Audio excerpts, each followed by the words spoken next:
Hello guys, welcome back to my YouTube channel ancient Gurukul Ayodhya.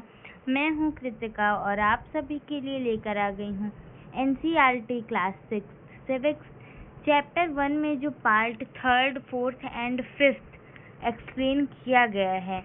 तीनों part के explanation के base पे एक साथ ढेर सारे एमसीक्यू पार्ट 1 एंड पार्ट 2 के एमसीक्यूज ऑलरेडी अपलोडेड हैं, लेकिन पार्ट 3, 4, 5 को मैंने एक ही बार में वीडियो बना दी है।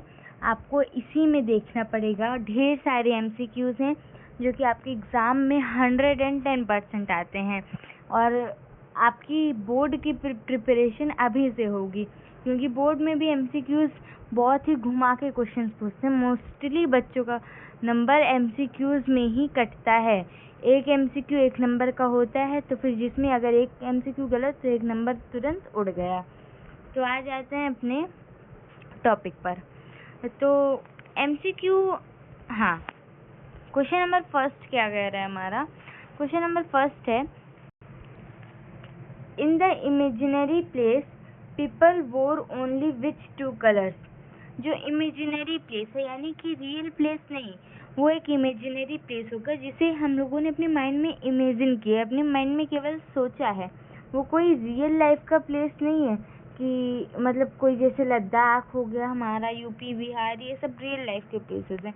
लेकिन जो इमेजिनरी प्लेसेस है, जो लोग अपने मन में सोचते हैं, वहाँ के लोग किस कलर के कपड़े पहनते हैं, किस कलर का पहनते हैं मेनली? ब्लू एंड ग्रीन, कि रेड एंड वाइट, कि पिंक एंड ऑरेंज। तो इसका करेक्ट आंसर होगा हमारा, आपने सही पकड़ा, option number B, red and white correct answer होगा। देखिए, रेड एंड वाइट हमारा करेक्ट आंसर हो जाएगा। इमेजिनरी प्लेस में लोग 2 ही कलर के कपड़े पहनेंगे, red and white. Correct answer है हमारा ऑप्शन नंबर बी। आ जाते हैं क्वेश्चन नंबर 2 पर। फॉर एंटरटेनमेंट के लिए, अपने मनोरंजन के लिए लोग, people in that place played which game. उस जगह पर लोग क्या गेम खेलते थे? अपने एंटरटेनमेंट के लिए लोग उस जगह पर कौन सा गेम खेलते थे? आज के बच्चों को तो चाहे जो जगह मिल जाए वो हर जगह वीडियो गेम ही खेलते हैं, उन्हें और कोई गेम समझ में नहीं आता। पहले के टाइम पे क्या खेला जाता था? गिल्ली डंडा खेलते थे लोग, क्रिकेट खेलते थे, लूडो खेलते थे, चेस खेलते थे और बहुत सारे ऐसे गेम्स थे, आउटडोर गेम्स थे, बैडमिंटन खेलते थे। लेकिन आज के टाइम पे बच्चों को केवल क्या पसंद है? Video games. हमारे ऑप्शंस में क्या है, उस टाइम पे क्या खेलते थे मोस्टली, मतलब उस जगह पर क्या खेलते थे? स्नेक्स एंड लेडर्स, चेस या लूडो? जल्दी से गेस करके बताइए। करेक्ट आंसर होगा हमारा option number A, snake and ladders. आ जाते हैं हमारे क्वेश्चन नंबर 3 पर। क्वेश्चन नंबर 3 क्या कह रहा है हमारा? Where do story writers get their ideas from. जो लोग स्टोरी राइट करते थे, वो आइडियाज कहाँ से लाते थे, मतलब कि कहाँ से सोच कर वो स्टोरी लिखते थे? Only from books, only from imagination and real life, both A and B. तो करेक्ट आंसर क्या हो जाएगा हमारा? Option number C, both A and B. Books से लेते थे और इमेजिनेशन से एंड रियल लाइफ से लेते थे। आई होप आपको समझ में आ रहा होगा क्वेश्चन। आप वीडियो में आगे बढ़ने से पहले वीडियो को लाइक कर दीजिएगा, चैनल को सब्सक्राइब कीजिएगा और शेयर कर दीजिएगा अपने फ्रेंड्स तक। फटाफट से शेयर कीजिए ताकि वो भी अच्छे से पढ़ सकें। क्वेश्चन नंबर 4 क्या कह रहा है हमारा? क्वेश्चन नंबर 4 कह रहा है, हाँ, some writers who lived close to the forest wrote about। जो राइटर्स फॉरेस्ट के पास रहते थे वो क्या लिखते थे? वो कहाँ से लिखते थे? कैसे, क्या सोच के लिखते थे? किसके बारे में लिखते थे? राजा और महारानियों के बारे में, कि जो एनिमल्स की फाइट होती थी उसके बारे में, कि फोन्स के बारे में, एनिमल्स की फ्रेंडशिप या फाइट के बारे में, कि फोन्स के बारे में? अब देखिए, क्या होता है कि पहले मतलब फ़ोन वगैरह के तो टाइम पे उतना नहीं लिखते, फ़ोन वगैरह के लिए तो इतना नहीं लिखते। आपने चैप्टर में पढ़ा होगा कि वो किसके लिए लिखते थे, क्या उनका आइडिया क्या होता था। फॉरेस्ट में रहते थे तो वो ऑफ कोर्स एनिमल की फाइट के बारे में और उनकी फ्रेंडशिप्स के बारे में लिखते थे। आ जाते हैं क्वेश्चन नंबर 5 पर। क्वेश्चन नंबर 5 कह रहे हैं, according to diversity in India what is the different in India.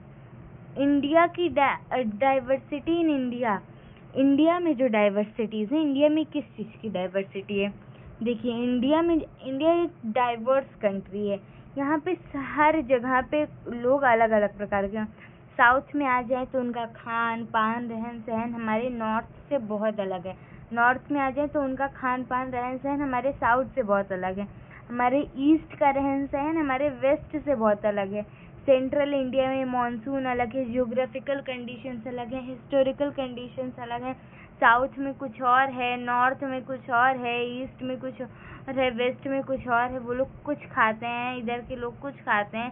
South के लोग क्या खाते हैं, जैसे साउथ में केरल वगैरह में मच्छी भात बहुत चलता है। और हमारे इधर नॉर्थ में क्या चलता है, नॉर्थ में हमारे बिहार वगैरह साइड में क्या होता है, बिहार में साइड में हमारे लिट्टी चोखा टाइप का ये सारी चीज़ें चलती हैं। अच्छा, इस टॉपिक पे आप लोग बताइएगा कि आप लोग कहाँ से आते हैं, किस स्टेट से आते हैं, किस डिस्ट्रिक्ट से आते हैं, ज़रूर आंसर दीजिएगा।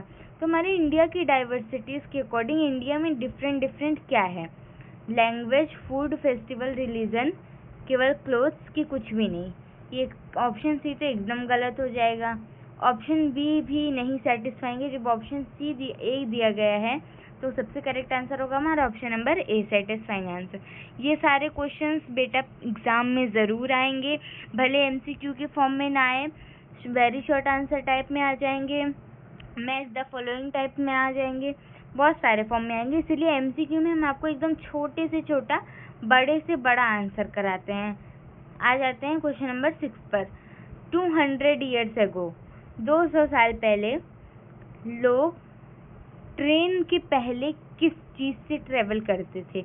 अगर मुझे मुंबई से केरला जाना है तो लोग कैसे ट्रेवल करते थे। By horses and camels, on foot, option C all of the above. पहले के टाइम पे तो ट्रेन्स, प्लेन्स, कार, बसेस ये सब तो कुछ नहीं होती थी, पर आज के टाइम पे सारी चीज़ें हो गई हैं। तो पहले के टाइम पे लोग जानवरों के ऊपर जाते थे, फुट के ऊपर जाते थे। और तो इसका करेक्ट आंसर क्या हो जाएगा, option number C, all of the above. Question number 7 कह रहे हैं हमारा, as per the table one way people pray is. Table के अकॉर्डिंग, जो बुक में टेबल दी गई है एक, उसके अकॉर्डिंग आप देखेंगे पिंक कलर में दिया गया है टेबल, उसमें आप देखेंगे तो उसी के अकॉर्डिंग बताइए कि लोगों का प्रे करने का एक और रास्ता कौन सा था। डांस करके, कि भक्ति गीत गा कर, कि खाने से तो बिल्कुल नहीं होगा। अब ये दोनों ऑप्शन में आ जाते हैं, तो मेनली क्या होगा, option number B, through singing a hymn. ये जो टेबल की मैं बात कर रही हूँ, ये टेबल पढ़ लीजिएगा, यहाँ से 5-6 नंबर आपके फाइनल एग्जाम में फिक्स हैं। ये क्लास 6 के लिए ही नहीं, कॉम्पिटिटिव एग्जाम्स के लिए भी एनसीईआरटी पढ़ना बहुत इम्पोर्टेंट है। एमसीक्यूज लगाना और सॉल्व करना बहुत ही ज़रूरी है। हाँ, क्वेश्चन नंबर नेक्स्ट है हमारा 8, इन मणिपुर वुमेन वियर आ। आई होप, मुझे लगता है कि ये क्वेश्चन, इस टाइप के क्वेश्चन, इस टाइप का टॉपिक, ये जो क्वेश्चन है एक इंडिविजुअल क्वेश्चन है, ये बुक में नहीं दिया गया है, लेकिन फॉर योर एक्स्ट्रा नॉलेज मैं बताती हूँ कि मणिपुर में औरतें क्या पहनती हैं, साड़ी, फनेक या जीन्स। तो साड़ी तो नहीं पहनती और जीन्स भी नहीं पहनती, फनेक पहनती। अब आप लोग कंफ्यूज हो रहे होंगे कि फनेक क्या है। फनेक एक जैसे स्कर्ट टाइप का नहीं होता, उसी तरीके का फनेक भी होता है। फनेक एक ट्रेडिशनल ड्रेस है मणिपुर का, वहाँ की वुमेन्स फनेक ही पहनती हैं। आ जाते हैं, ये आपकी एक्स्ट्रा नॉलेज के लिए था, कभी कभी एग्जाम्स में बाहर से भी रिलेटेड क्वेश्चंस आ जाते हैं, तो वही। क्वेश्चन नंबर 9 कह रहा है हमारा, in Jharkhand many Adivasis greet each other by saying. Jharkhand में जो आदिवासीज रहते हैं वो एक दूसरे को क्या कहकर ग्रीट करते हैं, यानी कि क्या कहकर सम्मान देते हैं। जैसे हम लोग अपने स्कूल में जाते हैं तो टीचर्स को सुबह आप लोग क्या बोलते हैं? Good morning ma'am, good morning sir. दोपहर में जब लौटते हैं स्कूल से तो गुड आफ्टरनून सर। आपके घर में कोई रिलेटिव आ जाते हैं तो आप उनसे कहते हैं नमस्ते अंकल या आंटी, जो भी हों, नमस्ते करते हैं आप उनसे। अपने फ्रेंड्स से आप हेलो हाय करते हैं, और बहुत सारी चीज़ें हैं ऐसे। तो झारखंड में लोग क्या कहते थे? हेलो हाय तो बिल्कुल नहीं होगा, तो करेक्ट आंसर होगा हमारे ऑप्शन नंबर ए, जोहर। लोग वहाँ पे जैसे किसी को ग्रीट करना और रहता था तो कहते थे जोहर। जैसे हमारे यहाँ इधर साइड में नमस्ते कहा जाता है, और झारखंड साइड, अरे राजस्थान साइड में सर श्वा कहा जाता है, नमस्ते को श्वा कहा जाता है। क्वेश्चन नंबर 10 है हमारा, why did people travel to new places in the old times? पुराने समय में लोग नए प्लेसेस पर क्यों जाते थे? विजिट घूमने के लिए, कि बिजनेस मीटिंग्स के लिए, कि नए लैंड और बिजनेस काम, और due to famine and war, भूखमरी की वजह से या वार की वजह से? विजिट और बिजनेस के लिए तो पुराने टाइम में जाएंगे नहीं, तो करेक्ट आंसर होगा हमारा ऑप्शन नंबर सी। आपने एकदम करेक्ट सोचा है। अब धीरे धीरे आप स्मार्ट हो रहे हो लग रहा है। Ladakh is located to the east of which state? किस स्टेट के ईस्ट में लद्दाख लोकेटेड है? एमपी, सिक्किम, जम्मू कश्मीर।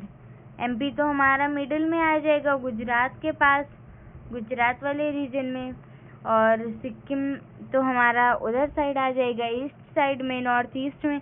तो लद्दाख तो हमारा नॉर्थ में है, तो जम्मू कश्मीर भी नॉर्थ में, तो जम्मू कश्मीर के ईस्ट में हमारा लद्दाख लोकेटेड है। आप देखिए अगर इंडिया का मैप, तो ये रहा हमारा गुजरात, ऐसे करके कुछ। यहाँ पे प्लेस कम है, 1 मिनट रुकिए।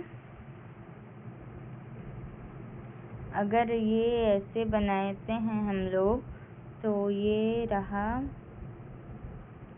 ऐसे करके कुछ इंडिया का मैप। तो यहाँ पे लद्दाख पड़ेगा इस रीजन में, यहाँ पे जम्मू कश्मीर पड़ेगा, तो जम्मू कश्मीर के ईस्ट में ही हमारा लद्दाख है। मध्य प्रदेश हमारा यहाँ पे है, एमपी हमारा यहाँ पे है, और सिक्किम कुछ इस रीजन में है, इस रीजन में सिक्किम है हमारा। आई होप आप समझ गए होंगे। वैसे सही से मैप बना नहीं था। आ जाते हैं हमारे क्वेश्चन नंबर 11 पर। क्वेश्चन नंबर 11 क्या कह रहा है? Why is Ladakh called little Tibet? Ladakh को लिटिल तिब्बत क्यों कहा जाता है? तिब्बत आप लोग जानते हैं क्या है? पहले चाइना की कैपिटल तिब्बत ही रहा करती थी। ऑप्शन ए है हमारा, बिकॉज तिब्बतन लिव, वहाँ पे तिब्बत के लोग रहा करते थे।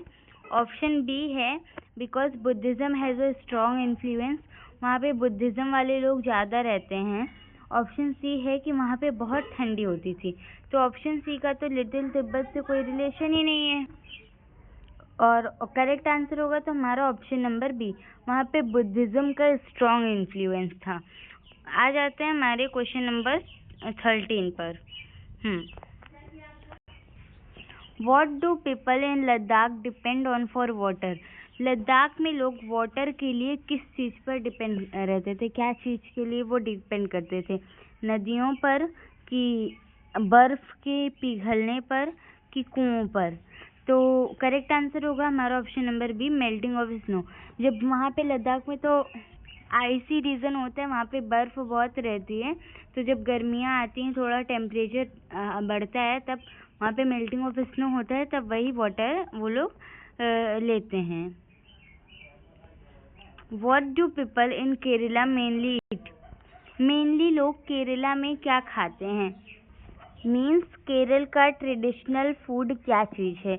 Option A rice, fish, vegetables. Option B roti dal. Option C pizza.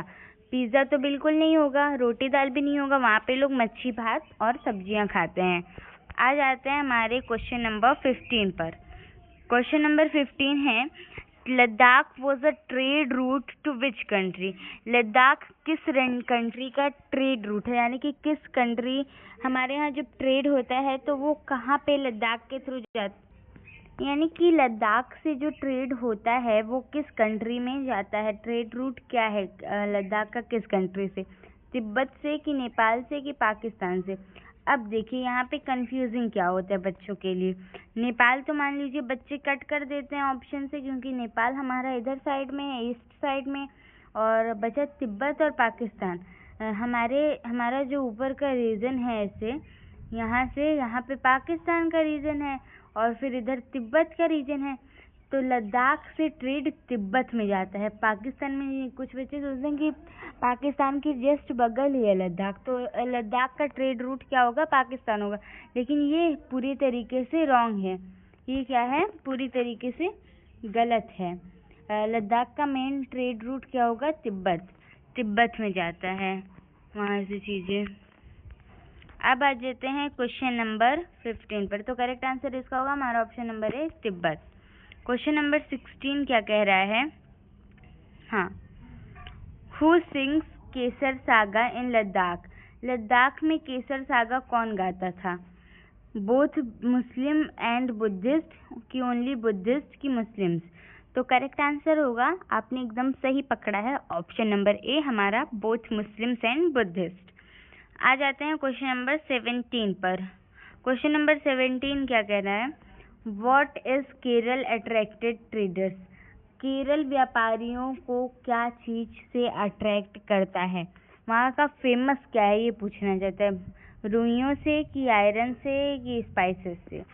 तो करेक्ट आंसर होगा option number B, spices. Question number 18 है हमारा, हाँ, व्हाट इज, आपने आंसर देख ही लिया होगा बाय मिस्टेक, मैंने मिस्टेक कर दी। What is Ladakh attracted traders. Kerala क्या अट्रैक्ट करता था इस केरल को, ट्रेडर्स किस चीज़ से केरल में अट्रैक्ट होते थे, स्पाइसेस से। और लद्दाख में किस चीज़ से होते हैं, पाशमीना वूल से। आपको पता है पाशमीना वूल की शॉल्स बहुत महंगी आती हैं, 2-2 हज़ार की मिलती हैं, और भी महंगी मिलती हैं, इससे भी महंगी। सबसे उसका स्टार्टिंग रेट है 2-2, 2.5-2.5, 3-3 हज़ार होता है। लास्ट क्वेश्चन शायद नहीं है ये। आ जाते हैं 19th क्वेश्चन पर। Who composed India's national anthem. ये तो बहुत ही कॉमन है, 1st, 2nd, 3rd क्लास के बच्चे आंसर जानते हैं, फिर भी मैं आपको बता देती हूँ, एक कंफ्यूजन ना रह जाए बच्चों के अंदर। सरोजिनी नायडू, बंकिम चंद्र चटर्जी और रविंद्रनाथ टैगोर। तो करेक्ट आंसर होगा रविंद्रनाथ टैगोर। बंकिम चंद्र चटर्जी ने क्या कंपोज किया था, इसे आप मुझे कमेंट बॉक्स में बताएंगी। क्या कंपोज किया था Bankim Chandra Chatterjee, what composed, what composed